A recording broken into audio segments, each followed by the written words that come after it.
Hello everyone, and welcome again to another LEGO Bionicle video. For today guys, we're going to be doing a review on the Toa Ignika. This is set number 8697, was released in 2008 and contains 140 pieces. So how did the Toa Ignika come to existence? Well, what happened was the Ignika fell into the Swamp of Secrets, and from there the Makutas were nearby, obviously looking for the mask, and from there the mask realized that it was in danger. So what happened was it released a danger mechanism.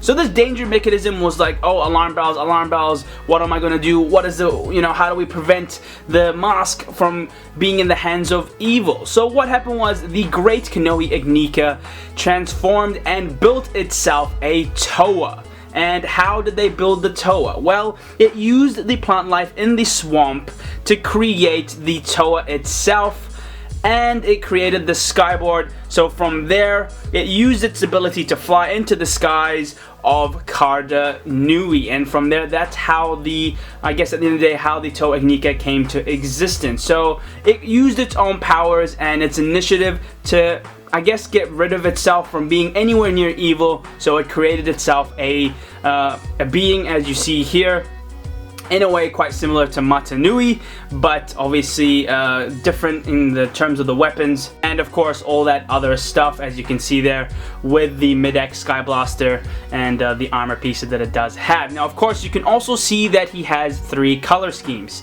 He has the silver, the gold, and the black. Well, that's because the mask was at its end stage. It was at its time where it was absorbing evil darkness, practically, in a way. You can see there are the black pieces, there is the gold, that's the original color of the Karda Ignika, as we all know, and here you can see it in the silver because now it's ticking off, tick tock, because it's close to the end of its life. So what I mean by all this is that the countdown was practically to the end of the whole universe, thus the Mask of Life, never existing ever again, vanished for the rest of eternity. That was the whole idea, but the only way to prevent and expire the, of course, the countdown was to reawaken the Great Spirit Makuta Nui.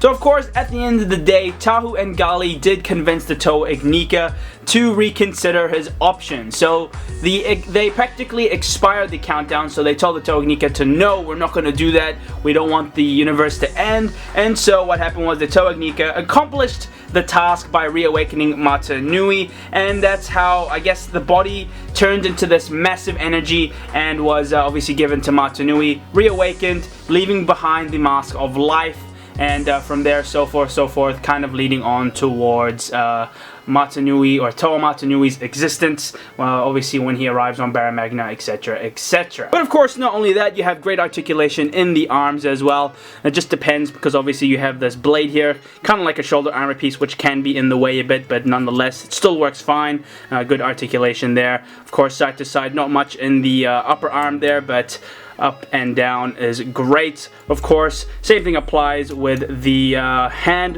which holds the mid-X Sky Blaster. Good range of articulation, of course, very minimal going here, but you can move it around if you want to. And of course, you have the Kanohi there. There you can see the great Karda Ignika, the Mask of Life. Great range of motion there, of course, and you can see it there with the trans yellow brain stock in the back. So great range of motion, good articulation. You can do whatever you want with the head pretty much, which is great. Then of course you can see some nice detail with the armor shells in the shoulders, and of course the blades there in the back, which give it, I guess, more added defensive power maybe, or something like that. But that's a great feature to add in the back there, instead of, I guess, in a way, leaving it bare. You can see in the back here, I guess in a way there is a unity function for this, of course with all the Fantoka sets, but it never really did exist with the Toa Ignika, but then again, you can give it a try and maybe use one of the Fantoka sets and try, or maybe use the Matorans if you want to, the Matorans.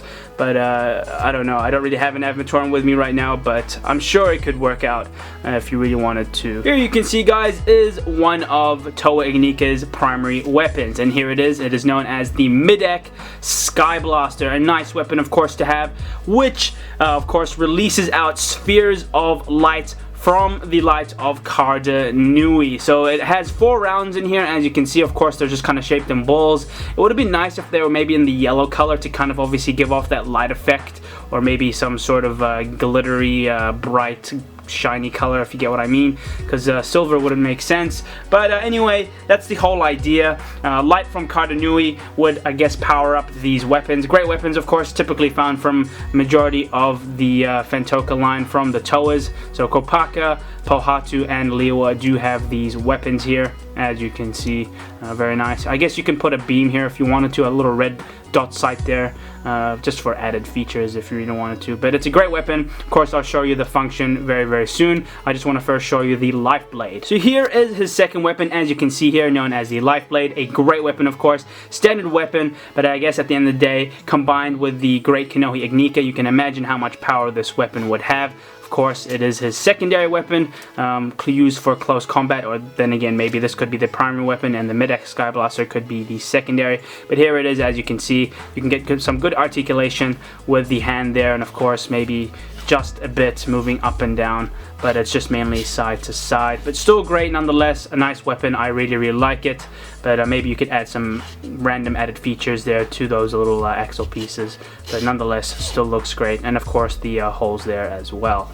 Okay, so I guess to show you the function of the mid-X Sky Blaster, just to enhance the picture there for you. So here is how it works. So it's pretty strong, it's pretty powerful.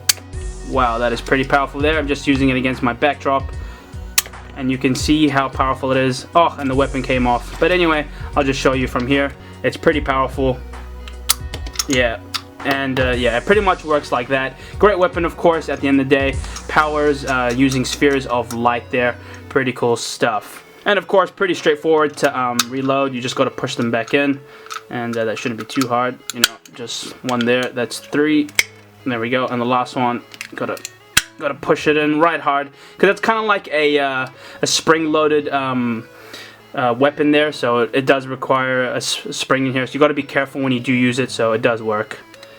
So there we go, just like that. But that's pretty much it. I guess now to show you the Skyboard. And here is the Skyboard, as you can see here. A great vehicle, or I guess, or great hoverboard, or whatever you want to call it. I know it's just called a Skyboard. But this was his main use of transport here. The Skyboard, of course. Very nice build. You can see are the awesome blades that do kind of stick out there from the vehicle. I'm just gonna call it a vehicle, but there you can see it, guys. Of course, an attacking or maybe defensive mechanism there, just to protect it from the front in case of any enemies coming from the front there. Very nice. And it doesn't really have any functions other than, I guess, the fact that you can just enhance that. If you can just, I guess you can just twist the exhaust in the back, but that's pretty much it. You can kind of see how I've added in the feature of the flames there. I think it looks so cool adding that there in the back.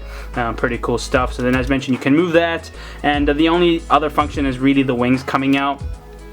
Other than that, there isn't any other big, you know, movements or anything you can do. Everything is fixated in. So here you can see the wings. So I guess it gives it that aerodynamic type of feel.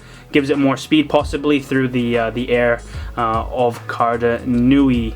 And overall, it looks great. Of course, you can just place it there, and it just stands really nicely and well there. Of course, by those little blades that kind of are on the side there, as you can see. Very nice, of course. And it kind of has like a springy type of feel there. So you can push down on it a bit. Obviously, you don't want to go too hard, because you might push it too hard and might add a bit too much pressure and might break a piece, but still looks great.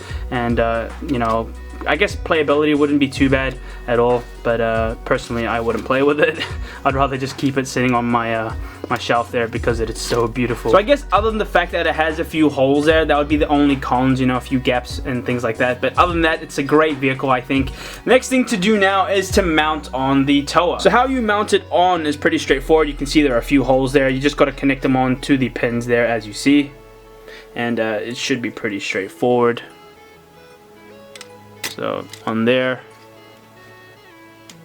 and one there. So just like that. And there you have it, guys. There he is on the Skyboard, riding away in the, of course, the skies of Karda Nui. but I have to say it looks great. At the end of the day, I think this is a great set to buy. I'm not sure if you can find it reasonably cheap on Bricklink anymore, but I did. As mentioned, I got it for 30 New Zealand dollars including shipping, but very privileged to have gotten this set. A legendary set, of course, getting the Toa Ignika. So one last thing to mention is just quickly let you know that with the pins here, you can move them anywhere along those holes there, so you can really mount them to however you want.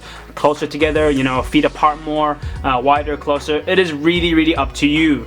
And yeah, that's pretty much it, to be honest. And of course you saw in my Let's Build that these two were sticking out. I was trying to experiment to see if I could really move the legs in here, so then I guess I don't know, I just thought I'd put that in there. But as you can see, that's practically what you can do with the pins there, so just move them around. And yeah, that is pretty much it. And so there you have it, guys. That is my review done on the Toa Ignika. I really all hope you have enjoyed this review, and of course if you have enjoyed my Let's Build, let me know in the comments below what you think of this set.